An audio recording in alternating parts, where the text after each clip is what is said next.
ਆਓ ਬਾਬੇ ਨਾਨਕ ਦਾ ਲਿਖਿਆ ਇਹ ਸ਼ਬਦ ਪੜ੍ਹ ਵਿਚਾਰੀਏ ਅੱਜ। ਮਤਾ ਜੀਵਨ ਸਾਡਾ ਵੀ ਕਿਸੇ ਲੇਖੇ ਲੱਗੇ।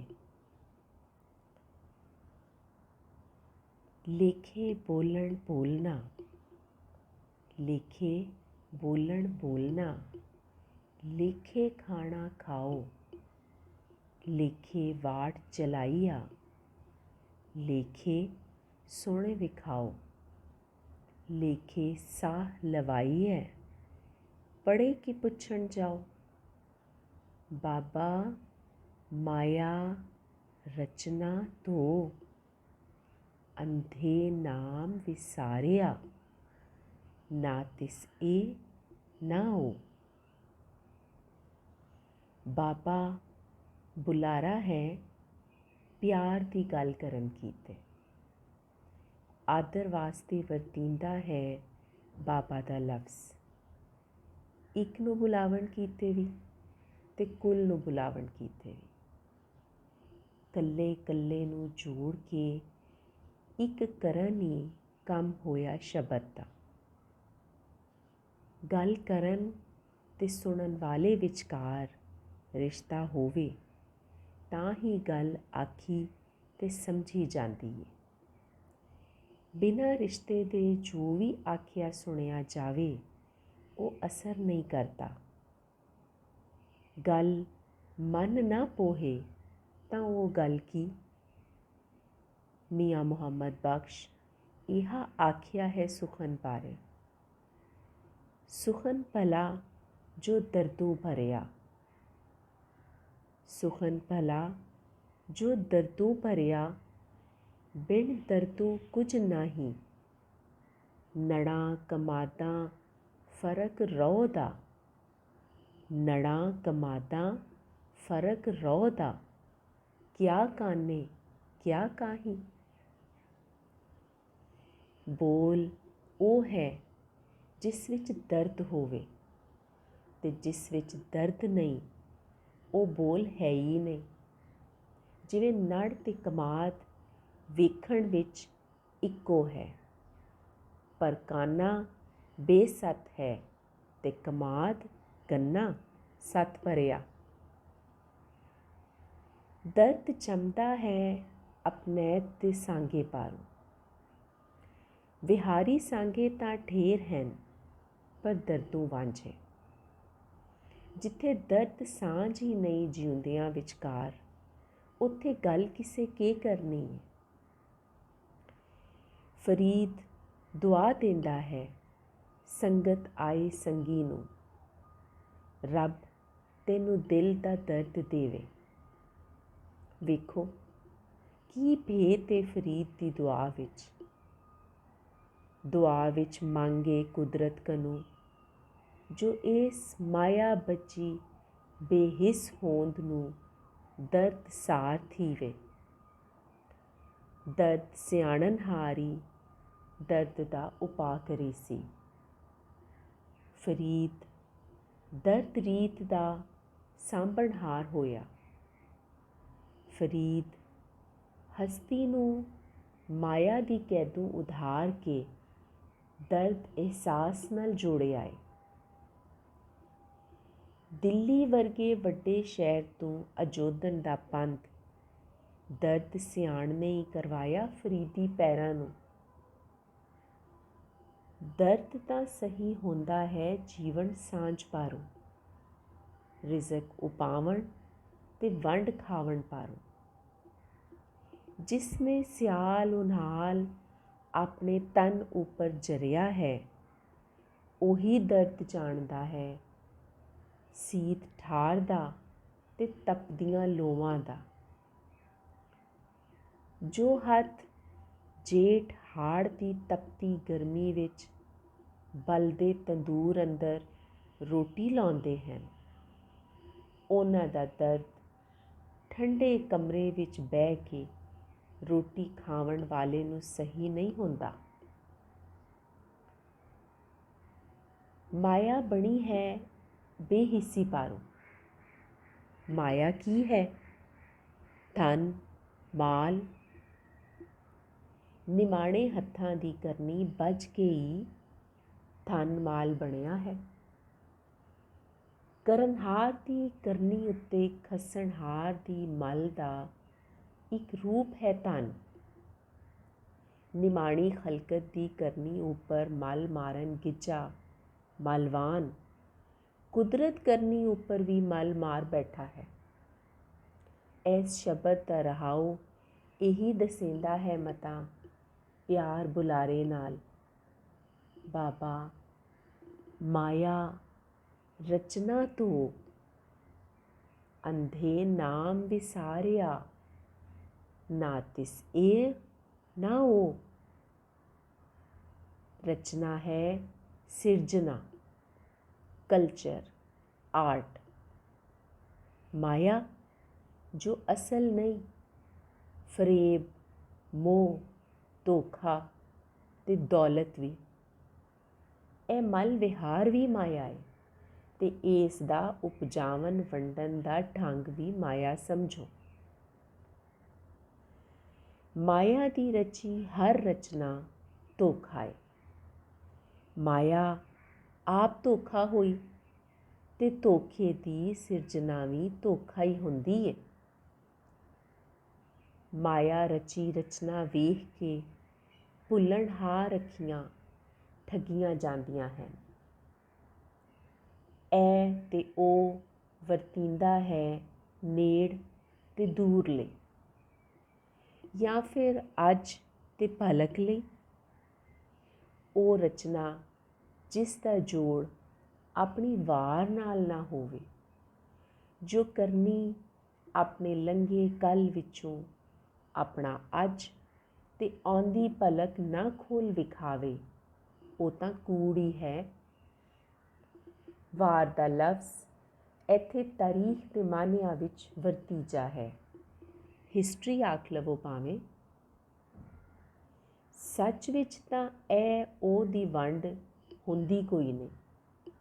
ਸੱਚ ਤਾਂ ਹਰ ਪਲ ਸੱਚ ਹੈ, ਲੰਘੇ ਕੱਲ ਵਿੱਚ, ਹਾਜ਼ਰ ਅੱਜ ਵਿੱਚ ਤੇ ਆਉਂਦੀ ਭਲਕ ਵਿੱਚ। ਸੱਚ ਤਾਂ ਹੈ ਹੀ ਉਹ ਸਿਰਜਣਾ, ਉਹ ਰਚਨਾ ਜੋ ਦਾਨ ਕਰਨ ਪਾਰੂ ਹੋਂਦ ਵਿੱਚ ਆਈ। ਮਾਇਆ ਰਚੀ ਰਚਨਾ ਇਹ ਉਹ ਦੀ ਦੂਈ ਭਾਤੀ ਹੈ। ਆਪਣੇ ਪੜ੍ਹਨਹਾਰ, ਵੇਖਣਹਾਰ, ਖਾਵਣਹਾਰ, ਸੁਣਨਹਾਰ, ਛੋਹਣਹਾਰ ਨੂੰ ਵੀ ਕੋਈ ਸੇਧ ਨਹੀਂ ਦਿੰਦੀ। ਮਾਇਆ ਤਾਂ ਆਪ ਬੇਸੁੱਧ ਹੈ, ਉਹ ਸੇਧ ਦੇਵੇ ਕਿਵੇਂ? ਨਾਮ ਵਿਸਾਰਨ, ਨਾਮ ਜਪਣ ਦਾ ਛੱਡਣ ਨਹੀਂ ਹੈ। ਨਾਮ ਤਾਂ ਸਾਂਝ ਪਛਾਣ ਹੈ ਕੁੱਲ ਹੋਂਦਾਂ ਦੀ। ਵੱਖੋ ਵੱਖ ਨਾਵਾਂ ਦੀ ਕੈਦੋਂ ਉਧਾਰਦਾ ਹੈ ਨਾਮ। ਜਦੋਂ ਸਭ ਨਾਵਾਂ ਦੀ ਇਕਾਈ ਦੀ ਸਿਆਣ ਹੋ ਜਾਵੇ ਤਾਂ ਹੀ ਨਾਮ ਜਪਿਆ ਜਾਂਦਾ ਹੈ। ਨਾਮ ਜਪਣ ਨਿਰਾ ਨਾਮ ਸਿਮਰਨ ਨਹੀਂ ਹੈ, ਸਗੋਂ ਇਹ ਕਰਨੀ ਹੈ। ਇਕਾਈ ਦੀ ਸੋਚ ਕਰਨੀ ਬਣੇ ਤਾਂ ਹੀ ਰਾਹ ਦਿਸਦਾ ਹੈ। ਨਾਮ ਵਿਸਾਰਨ ਵਾਲੇ ਨੂੰ ਸ਼ਬਦ ਅੰਨਾ ਆਖਦਾ ਹੈ। ਇਹ ਉਹ ਅੰਨਾ ਨਹੀਂ ਹੈ ਜਿਸ ਨੂੰ ਅੱਖੋਂ ਦਿਸਦਾ ਨਹੀਂ, ਸਗੋਂ ਇਹ ਉਹ ਅੰਨਾ ਹੈ ਜੋ ਕੁੱਲ ਜੀਵਨ ਦੀ ਇਕਾਈ ਨਾ ਵੇਖ ਸਕਦਾ ਹੈ ਤੇ ਨਾ ਹੀ ਮਾਣ ਸਕਦਾ ਹੈ। ਅਸਥਾਈ ਦੀ ਸਮਝ ਸੁਰਤੀ ਸ਼ਬਦ ਦੇ ਭੇਦ ਖੋਲ੍ਹਦੀ ਹੈ। ਚਲੋ ਵੇਖਨੇ ਹਾਂ ਅੰਤਰਿਆਂ ਵਿੱਚ ਗੱਲ ਖੁੱਲ੍ਹਦੀ ਹੋਵੇ ਮਤਾਂ ਅਸਥਾਈ ਦੀ। ਅੰਤਰਾ ਅਸਥਾਈ ਵੀ ਦੋ ਹੋ ਕੇ ਇੱਕ ਹੋਵਣ ਤਾਂ ਹੀ ਉਹ ਸੂਝ ਸਿਆਣ ਦਿੰਦੇ ਹਨ। ਲੇਖੇ ਬੋਲਣ ਬੋਲਣਾ, ਲੇਖੇ ਖਾਣਾ ਖਾਓ, ਲੇਖੇ ਵਾਟ ਚਲਾਈਆ, ਲੇਖੇ ਸੁਣੇ ਵਿਖਾਓ, ਲੇਖੇ ਸਾਹ ਲਵਾਈਐ, ਪੜ੍ਹੇ ਕਿ ਪੁੱਛਣ ਜਾਓ। ਬਾਬਾ ਮਾਇਆ ਰਚਨਾ ਤੋਂ ਅੰਧੇ ਨਾਮ ਵਿਸਾਰਿਆ, ਨਾ ਤਿਸ ਇਹ ਨਾ ਉਹ। ਅੰਤਰਾ ਟੁਰਿਆ ਹੈ ਲੇਖੇ ਤੋਂ। ਪਹਿਲੋਂ ਲੇਖੇ ਦਾ ਲੇਖਾ ਕਰ ਲਈਏ, ਫਿਰ ਅੱਗੇ ਵੇਖਦੇ ਹਾਂ। ਲੇਖਾ ਬਣਿਆ ਹੈ ਲੇਖ ਤੋਂ। ਲੇਖ ਹੈ ਲਿਖਤ, ਤਖਲੀਕ, ਭਾਗ, ਨਸੀਬ। ਲੇਖਾ ਹੈ ਹਿਸਾਬ, ਲੈਣ ਦੇਣ, ਬਈ ਖਾਤਾ, ਹਾਲਤ, ਦਰਜਾ, ਤਕਦੀਰ, ਆਦਤ, ਸੁਭਾਅ, ਮਾਮਲਾ, ਵਰਤਾਰਾ, ਤਰੀਕਾ, ਦਸਤੂਰ। ਲੇਖੇ ਦਾ ਲੇਖਾ ਵੇਖੋ, ਲਿਖਤ ਤੇ ਭਾਗ ਤੋਂ ਟੁਰਦਾ ਹਿਸਾਬ ਕਿਤਾਬ ਬਣ ਗਿਆ ਹੈ। ਦਰਜਾ ਤੇ ਸੁਭਾਅ ਤੋਂ ਹੁੰਦਾ ਦਸਤੂਰ ਤੇ ਤਰੀਕੇ ਤੀਕ ਪੁੱਜ ਗਿਆ ਹੈ। ਕਿਵੇਂ ਅੱਖਰਾਂ ਦੇ ਅਰਥ ਆਪਣੀ ਵਰਤੋਂ ਪਾਰੋਂ ਵੇਲੇ ਦੇ ਨਾਲ ਬਦਲਦੇ ਜਾਂਦੇ ਨੇ। ਲੇਖਾ ਤਾਂ ਲਿਖਤ ਹੈ, ਕੁਦਰਤ ਦੀ ਲਿਖਤ ਹੈ ਸਾਰੀ। ਜੋ ਕੁਝ ਵੀ ਮੌਜੂਦ ਹੈ ਇਸ ਕੁੱਲ ਕਾਇਨਾਤ ਅੰਦਰ। ਬੰਦਾ ਵੀ ਲਿਖਤ ਹੀ ਹੋਇਆ ਕੁਦਰਤ ਦੀ। ਜਿਵੇਂ ਬੰਦਾ ਰੱਬ ਦੀ ਲਿਖਤ ਹੈ, ਤਿਵੇਂ ਬੰਦੇ ਦੀ ਕਰਨੀ ਬੰਦੇ ਦੀ ਲਿਖਤ ਹੋਈ। ਬੰਦੇ ਦੀ ਕਰਨੀ ਕੁਦਰਤ ਦੀ ਕਰਨੀ ਨਾਲ ਜੁੜ ਕੇ ਬੰਦੇ ਦੇ ਲੇਖ ਬਣਦੀ ਹੈ। ਫਰੀਦ ਦਾ ਦੋੜਾ ਵੇਖੋ, ਜੋ ਨਾਨਕ ਦੇ ਇਸ ਲੇਖੇ ਪਿੱਛੇ ਖਲਾਏ। ਫਰੀਦਾ ਜੇ ਤੂੰ ਅਕਲ ਲਤੀਫ, ਕਾਲੇ ਲਿਖ ਨਾ ਲੇਖ। ਆਪਨੜੇ ਗਿਰੇਵਾਨ ਮੇਂ ਸਿਰ ਨੀਵਾਂ ਕਰ ਵੇਖ। ਜੇ ਤੈਨੂੰ ਅਕਲ, ਸਮਝ, ਸੂਝ ਹੈ ਤਾਂ ਕਾਲੇ ਲੇਖ ਨਾ ਲਿਖ। ਕੀ ਹਨ ਕਾਲੇ ਲੇਖ? ਸ਼ਾਹੀ ਫਰਮਾਨ, ਨਿਮਾਣਿਆਂ ਦੀ ਕਰਨੀ ਖੱਸਣ ਦੇ ਨਿਤ ਨਵੇਂ ਢੋਹ। ਮਾੜੇ ਨੂੰ ਦਬੱਲਣ ਤੇ ਵਗਾਰੀ ਜੋਪਣ ਦੇ ਹੁਕਮ ਅਹਿਕਾਮ। ਨਤਾਣਿਆਂ ਨੂੰ ਡਰਾਵਣ ਕਾਣ ਫੌਜਾਂ ਦੇ ਧਾਵਿਆਂ ਦੇ ਫਰਮਾਨ। ਇਹ ਸਭ ਕਾਲੇ ਲੇਖ ਹੀ ਨਹੀਂ। ਹਾਕਮ ਤਾਂ ਇੱਕੋ ਕੁਦਰਤ ਆਪ ਹੈ, ਫਿਰ ਜੀ ਉੱਪਰ ਜੀ ਦੀ ਹਾਕਮੀ ਕਿਉਂ? ਵਾਧੂ ਹਾਕਮੀ ਤੇ ਵਾਧੂ ਮਲ ਦੇ ਹਲਕਾ ਨੇ ਬੰਦਿਓਂ ਕੁਬੰਦਾ ਕੀਤਾ ਜੀ ਨੂੰ। ਇਹ ਫਰੀਦ ਚੇਤੇ ਕਰਵਾਇਆ ਜੋ ਆਪਣੇ ਅੰਦਰ ਝਾਤੀ ਮਾਰ, ਤੇਰੇ ਤੋਂ ਵੱਖ ਕੁਝ ਵੀ ਨਹੀਂ ਹੈ। ਸਿਰ ਨਿਵਾ ਤੇ ਤੂੰ ਮਿੱਟੀ ਵੇਖ ਸੈਂ। ਮਿੱਟੀ ਦੀ ਸਿਆਣ ਹੀ ਤੈਨੂੰ ਆਪਣੀ ਤੇ ਆਪਣੇ ਚਲਾਏ ਵਰਤਾਏ ਹੁਕਮਾਂ ਦੀ ਸਿਆਣ ਕਰਵਾਸੀ। ਕਰਨਹਾਰ ਦੀ ਕਰਨੀ ਕਰਨਹਾਰ ਤੋਂ ਖੱਸੀ ਗਈ ਤਾਂ ਕਰਨਹਾਰ ਦੇ ਲੇਖ ਮਲ ਵਿਹਾਰ ਦੇ ਲੇਖੇ ਲੱਗੇ। ਨਿਮਾਣਿਆਂ ਦੇ ਭਾਗ ਬਲਵਾਨਾਂ ਤੇ ਮਲਵਾਨਾਂ ਦੇ ਹੱਥ ਲਿਖਣ ਲੱਗੇ। ਮਲ ਬਣੀ ਤਾਂ ਬਈ ਖਾਤੇ ਖੁੱਲ ਗਏ। ਇਹ ਲੇਖੇ ਤੇ ਬਈ ਖਾਤੇ ਹੀ ਦਸਤੂਰ ਬਣ ਗਏ। ਵਾਧੂ ਜੁੜੇ ਦਾ ਹਿਸਾਬ ਵੀ ਖਾਤਿਆਂ ਵਿੱਚ ਹੀ ਜੋੜਿਆ ਜਾਂਦਾ ਹੈ। ਇੱਥੇ ਸ਼ਬਦ ਲੇਖਾ ਕਰਦਾ ਹੈ ਬੋਲਣ, ਖਾਵਣ, ਟੁਰਨ, ਸੁਣਨ, ਵੇਖਣ ਤੇ ਸਾਹ ਲੈਣ ਦਾ। ਬੋਲਣ ਗਿਣਿਆ ਮਿਥਿਆ ਵੇਲੇ ਸਿਰ ਹਿਸਾਬ ਸਿਰ ਕਿਸ ਦਾ ਹੈ? ਉਹਨਾਂ ਦਾ ਜਿਨ੍ਹਾਂ ਨੇ ਆਪਣੇ ਬੋਲੇ ਬੋਲਾਂ ਦਾ ਮੁੱਲ ਲੈਣਾ ਹੈ ਧਨ ਮਾਲ ਨਾਲ। ਬੋਲ ਤਾਂ ਜੀਵਨ ਸਾਂਝ ਹਨ। ਇਹੀ ਬੋਲ ਜਦੋਂ ਮੰਡੀ ਵਿੱਚ ਵਿਕਣ ਲੱਗਣ ਤਾਂ ਮਾਇਆ ਲੇਖੇ ਲੱਗਦੇ ਨੇ। ਇਹਨਾਂ ਬੋਲਾਂ ਕੀ ਰਾਹ ਵਿਖਾਣਾ ਹੈ ਕਿਸੇ ਨੂੰ? ਇਹ ਬੋਲ ਬੋਲਣਹਾਰ ਤਾਂ ਆਪ ਕੁਰਾਹੇ ਪਏ ਨੇ। ਕੁਦਰਤ ਦੀ ਦਿੱਤੀ ਬੋਲਣ ਸ਼ਕਤੀ ਜੀਵਨ ਸਾਂਝ ਬਣਾਵਣ ਕੀਤੇ ਹੈ। ਮਾਇਆ ਲੇਖੇ ਲੱਗੀ ਬੋਲੀ ਅਸਾਂਝ ਦਾ ਬੀਂ ਬੀਜਦੀ ਏ, ਜੀ ਨੂੰ ਜੀ ਕਨੂੰ ਵਿਜੋਗਦੀ ਏ। ਬੋਲੀ ਦੀ ਸਾਂਝ ਦੁੱਖ ਸੁੱਖ ਦੀ ਸਾਂਝ ਹੁੰਦੀ ਏ। ਬੋਲੀ ਦੀ ਅਸਾਂਝ ਹੀ ਜੀਵਨ ਬਰਾਨ ਕਰਿੰਦੀ ਏ। ਖਾਵਣ ਮੁੱਢਲੀ ਲੋੜ ਹੋਈ ਜੀਵ ਜੰਤਰ ਦੀ। ਖਾਵਣ ਬਾਝ ਜੀਵਨ ਹੈ ਹੀ ਨਹੀਂ।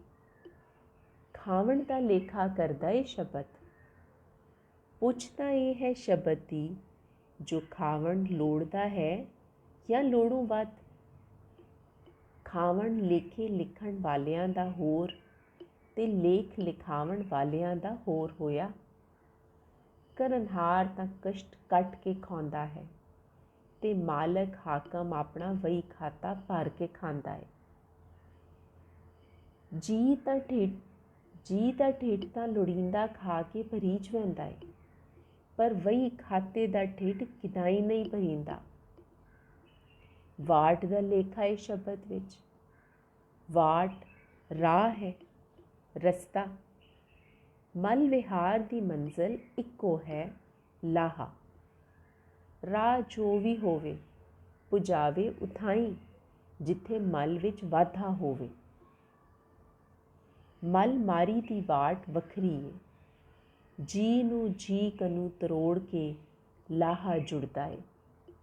ਮਨੁੱਖ ਦੀ ਹੋਂਦ ਅੰਦਰ ਬੇਹਿੱਸੀ ਜੰਮੇ ਤਾਂ ਹੀ ਉਹ ਆਪਣੇ ਵਰਗੇ ਜੀਆਂ ਕਨੂੰ ਵੱਖ ਰਹਿ ਸਕਦਾ ਏ। ਲਾਹਾ ਜੋੜਨ ਕੀਤੇ ਮਾਰਨ ਦਬਲਣ ਖੱਸਣ ਲਾਜ਼ਮ ਹੋਇਆ। ਇਹ ਸਾਰੇ ਕੰਮ ਅਹਿਸਾਸੋ ਵਾਂਝਾ ਜੀ ਹੀ ਕਰ ਸਕਦਾ ਹੈ। ਵਾਟ ਰਾਹ ਹੈ ਤੇ ਪੰਥ ਵੀ। ਜੀਵਨ ਪੰਥ ਹੀ ਮਲ ਜੋੜਨ ਦੇ ਪੰਥ ਪਿਆ ਹੈ। ਜਿਤਨਾ ਲਾਹਾ ਜੁੜਦਾ ਹੈ ਉਤਨੀ ਟੋਰ ਤ੍ਰਿਖੀ ਹੁੰਦੀ ਹੈ ਲੋਭ ਵਾਟ ਉੱਪਰ। ਜਦੋਂ ਬੋਲਣ ਖਾਵਣ ਤੇ ਚੱਲਣ ਮਾਇਆ ਲੇਖੇ ਲੱਗ ਗਿਆ ਤਾਂ ਸੁਣਨ ਵੇਖਣ ਵੀ ਐਸੇ ਲੇਖੇ ਸਿਰੀ ਹੋਸੀ। ਮੋਹ ਭਰੀਆਂ ਅੱਖੀਆਂ ਨੂੰ ਮਾਇਆ ਤੋਂ ਵੱਖ ਦਿਸਦਾ ਹੀ ਨਹੀਂ ਕੁਝ। ਨਾ ਹੀ ਕੰਨ ਸੁਣ ਸਕਦੇ ਨੇ ਕੂਕ ਫਰਿਆਦ ਨਿਮਾਣਿਆਂ ਮਸਕੀਨਾਂ ਦੀ, ਜਿਨ੍ਹਾਂ ਦੀ ਕਰਨੀ ਖਸ ਕੇ ਲਾਹਾ ਪਿਆ ਜੁੜਦਾ ਹੈ। ਅੱਖੀਂ ਕਾਮਿਆਂ ਕਸਬੀਆਂ ਦੇ ਦੁੱਖ ਦਰਦ ਦੀ ਹਾਥ ਨਹੀਂ ਲੈਂਦੀਆਂ। ਜਦੋਂ ਹਿੱਕ ਹਿੱਕ ਸਾਹ ਲੇਖੇ ਲੱਗ ਵੰਜੇ ਮਲ ਵਾਣੀ ਦੇ ਤਾਂ ਆਪਣੀ ਹੋਂਦ ਮੁੱਕ ਵਹਿੰਦੀ ਹੈ। ਇਲਮ ਸਿਆਣੇ ਪੜ੍ਹ ਪੁਖਤੇ ਐਸ ਲੇਖੇ ਨੂੰ ਪ੍ਰਵਾਣਦੇ ਨੇ। ਇਲਮ ਵੀ ਹਾਕਮ ਮਾਲਕ ਦੀ ਮਲ ਜੋ ਹੋਇਆ। ਐਸ ਹਨੇਰ ਵਿੱਚ ਨਾਨਕ ਨੇ ਸ਼ਬਦ ਦਾ ਦੀਵਾ ਬਾਲ ਅਗੇਰੇ ਕੀਤਾ ਏ। ਸੰਗਤ ਜੁੜਿਆਂ ਨੂੰ ਸਾਵਧਾਨ ਕਰਨ ਕੀਤੇ। ਨਾਨਕ ਨਿਸ਼ਾਨ ਹੈ ਇਨਕਾਰ ਦਾ। ਮਾਇਆ ਦੇ ਲੇਖੇ ਲੱਗੀ ਕੁਦਰਤ ਸਕਤ ਨੂੰ ਵਿਹਾਰ ਬੱਝੇ ਲੇਖਿਓਂ ਬਾਹਰ ਕਰੇਂਦਾ ਹੈ ਬਾਬੇ ਦਾ ਇਹ ਸ਼ਬਦ। ਆਜ਼ਾਦ ਕਰਾਉਂਦਾ ਏ ਸੁਰਤ ਸਾਰ ਨੂੰ। ਅੰਨਾ ਗੂੰਗਾ ਬੋਲਾ ਹੈ ਮਾਇਆ ਵਿਹਾਰ ਨਾਮ ਵਿਸਾਰ ਕੀ।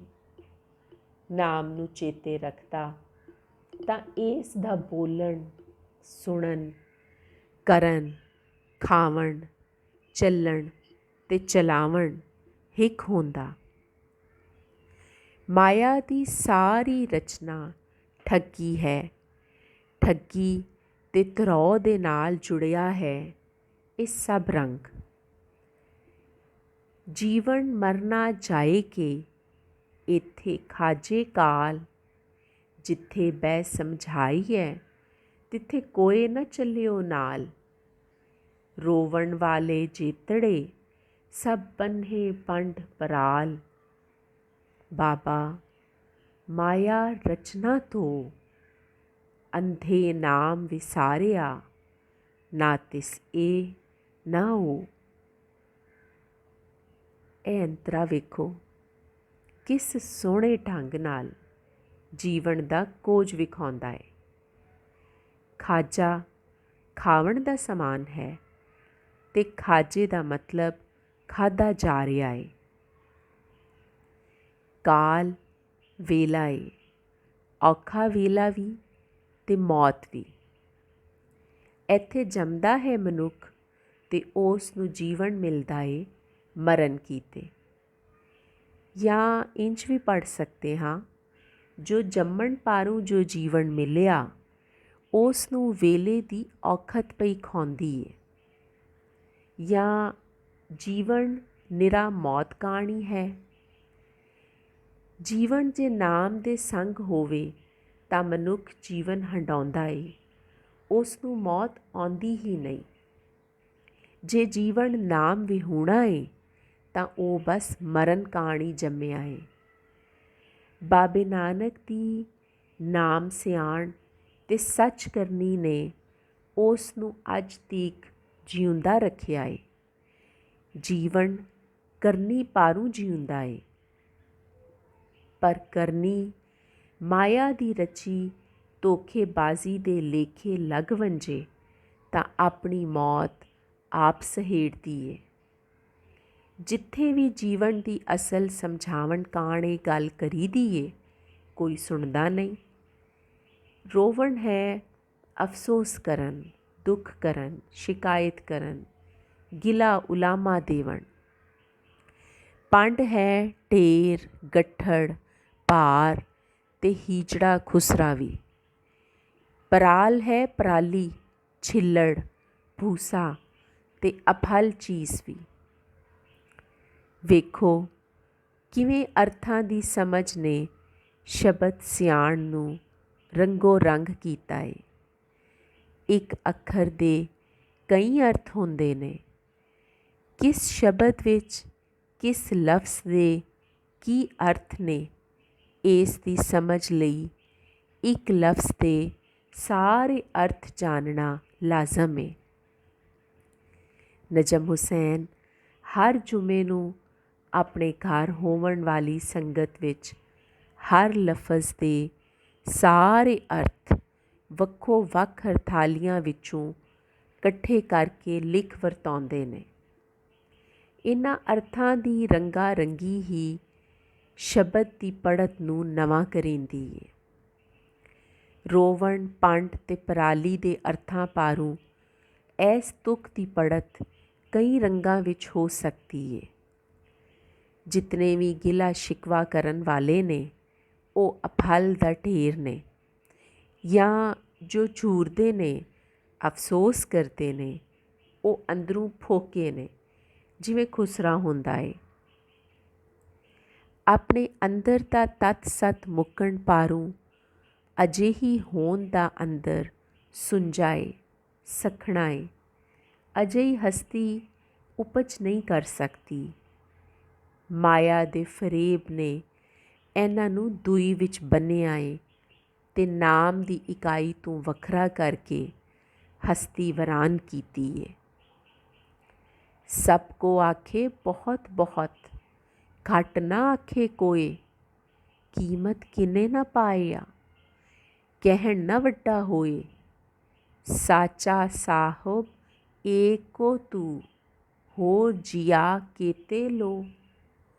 ਬਾਬਾ ਮਾਇਆ ਰਚਨਾ ਧੋ, ਅੰਧੇ ਨਾਮ ਵਿਸਾਰਿਆ। ਨਾ ਤਿਸ ਏ ਨਾ ਉਹ। ਸਭ ਆਖਦੇ ਨੇ ਬਹੁਤ ਬਹੁਤ, ਘੱਟ ਕੋਈ ਨਹੀਂ ਆਖਦਾ। ਅਸਲ ਮੁੱਲ ਕਿਸੇ ਤੋਂ ਨਹੀਂ ਪਾਇਆ ਜਾਂਦਾ। ਆਖਣ ਨਾਲ ਤਾਂ ਕੋਈ ਵੱਡਾ ਨਹੀਂ ਹੁੰਦਾ। ਜੋ ਹਕੀਕਤ ਹੈ ਉਹ ਇੱਕ ਤੂੰ ਹੀ ਹੈ ਜੋ ਸੱਚ ਏ। ਹੋਰ ਕਿਤਨੇ ਜਹਾਨ ਨੇ ਜੋ ਕੂੜ ਨੇ। ਮਾਇਆ ਦੀ ਰਚੀ ਹੈ ਇਹ ਸਭ ਵਡਿਆਈ।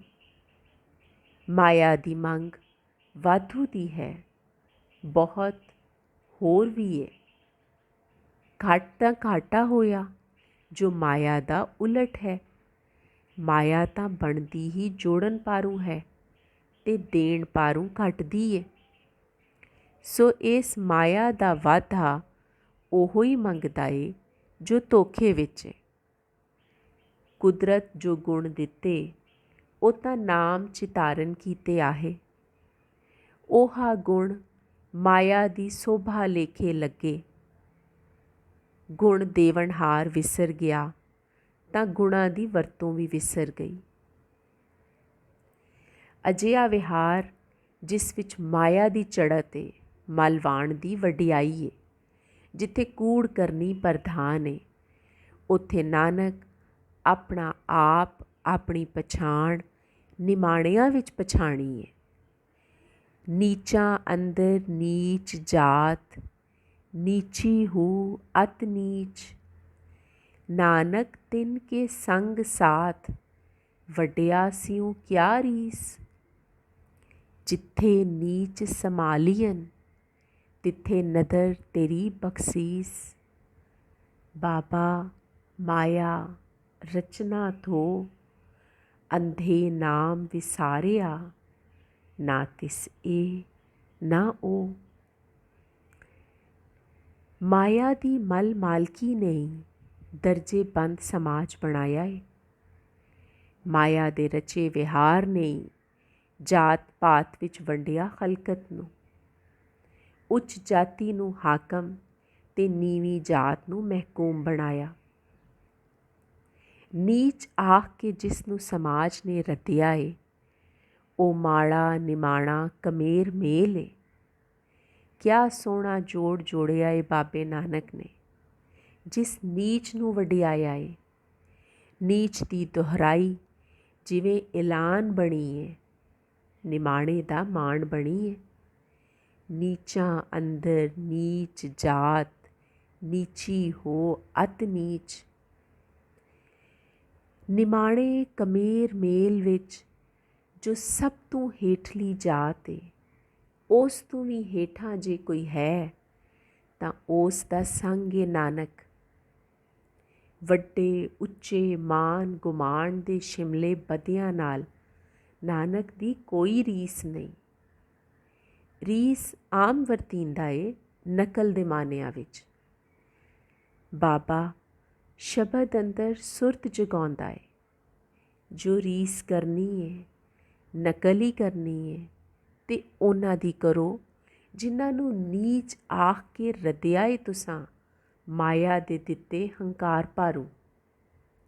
ਇਹ ਨੀਚ ਹੀ ਹਨ ਜਿਨ੍ਹਾਂ ਦੀ ਕਰਨੀ ਉੱਪਰ ਕਬਜ਼ਾ ਕਰਕੇ ਤੁਸੀਂ ਉੱਚੇ ਹੋਏ ਹੋ।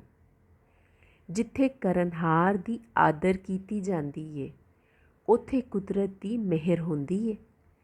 ਜਿੱਥੇ ਨਿਮਾਣੇ ਨੂੰ ਮਾਣ ਦਿੱਤਾ ਜਾਂਦਾ ਏ, ਉੱਥੇ ਮਾਲਕ ਦੀ ਨਿਗਾਹ ਮਿਹਰਬਾਨ ਹੁੰਦੀ ਏ।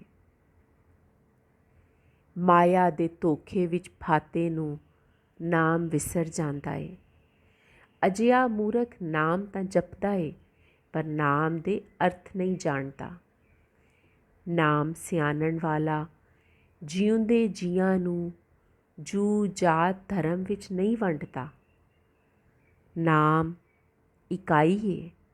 ਨਾਮ ਸਾਂਝ ਪਛਾਣ ਏ ਕੁਲ ਹੋਂਦਾਂ ਦੀ, ਤੇ ਨਾਮ ਹੀ ਸੱਚ ਕਰਨੀ ਏ। ਨਾਮ ਨੂੰ ਵਿਸਾਰਨ ਵਾਲਾ ਮਾਇਆ ਦੇ ਮੋਹ ਵਿੱਚ ਮਰ ਖਪ ਜਾਂਦਾ ਏ। ਨਿਮਾਣਾ ਕਰਨਹਾਰ ਕਮੇਰ ਮੇਲ ਜੋ ਬੇਨਾਵਾਂ ਏ, ਇਹਾ ਹੀ ਅਸਲੋਂ ਨਾਮ ਪਛਾਣਦਾ ਏ। ਨਾਨਕ ਵੀ ਉਹਨਾਂ ਦਾ ਸੰਗ ਸਾਥ ਏ ਜੋ ਨਾਮ ਪਛਾਣਦੇ ਹਨ। ਬਾਬਾ ਮਾਇਆ ਰਚਨਾ ਧੋ, ਅੰਧੇ ਨਾਮ ਵਿਸਾਰਿਆ, ਨਾ ਤਿਸ ਇਹ ਨਾ ਉਹ।